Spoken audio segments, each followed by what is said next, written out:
घने और हरे भरे जंगल में एक छोटा सा खरगोश रहता था। चारों तरफ ऊंचे ऊंचे पेड़, चहचहाते पक्षी और रंग बिरंगे फूल थे। लेकिन उस छोटे खरगोश के दिल में खुशी नाम की कोई चीज नहीं थी। जब वो बहुत छोटा था तभी उसकी माँ बीमारी के कारण इस दुनिया को छोड़ गई थी और माँ के जाते ही उसका पूरा जीवन बदल गया। वो दिन भर अकेला रहता, झाड़ियों में बैठकर अपनी माँ को याद करता और चुपचाप रोता रहता। जब भी उसे भूख लगती या डर लगता, उसे बस माँ की गोद याद आती जहाँ उसे हमेशा सुकून मिलता था। पापा खरगोश अपने बेटे से बहुत प्यार करते थे, लेकिन वे माँ की कमी पूरी नहीं कर पा रहे थे। उन्हें लगा कि बच्चे को माँ का साया मिलना जरूरी है। कुछ समय बाद पापा खरगोश ने दूसरी शादी कर ली। अब छोटे खरगोश की जिंदगी में एक नई माँ आ गई थी, लेकिन ये माँ बहुत अनुशासन पसंद करने वाली थी। वो चाहती थी कि बच्चा शरारत न करे। वो अक्सर कहती थी, अगर तू शरारत करेगा तो मैं तुझे खाना नहीं दूंगी। ये सुनकर छोटा खरगोश डर जाता। उसे अपनी पुरानी माँ बहुत याद आती थी, जो गुस्सा तो करती थी लेकिन दिल से बहुत नरम थी। एक दिन पापा खरगोश ने देखा कि उनका बेटा बहुत चुप चुप रहने लगा है।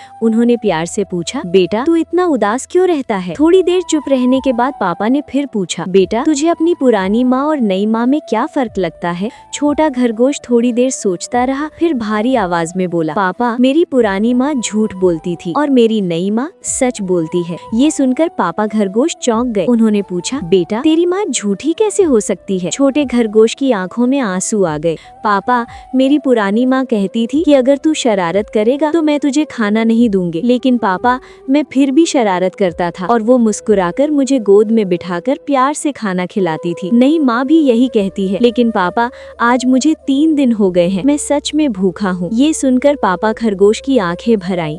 उन्हें समझ आ गया कि माँ का प्यार सिर्फ कहने में नहीं बल्कि माफ करने में, सहने में और बिना शर्त देने में होता है। पापा खरगोश ने तुरंत बच्चे को गले से लगा लिया और नई माँ से कहा, बच्चों को सिर्फ नियम नहीं, प्यार, अपनापन और सुरक्षा भी चाहिए। उस दिन के बाद नई माँ का व्यवहार बदल गया। वो भी बच्चे को प्यार से समझाने लगी, उसकी गलतियों को माफ करने लगी और धीरे धीरे छोटा खरगोश फिर से मुस्कुराने लगा। जंगल में उसकी हंसी गूंजने लगी और उसका बचपन वापस लौट आया। सीख, माँ का प्यार शब्दों में नहीं उसके कर्मों में होता है। अगर आपको ये कहानी पसंद आई हो तो माँ के सम्मान में लाइक और सब्सक्राइब जरूर करें।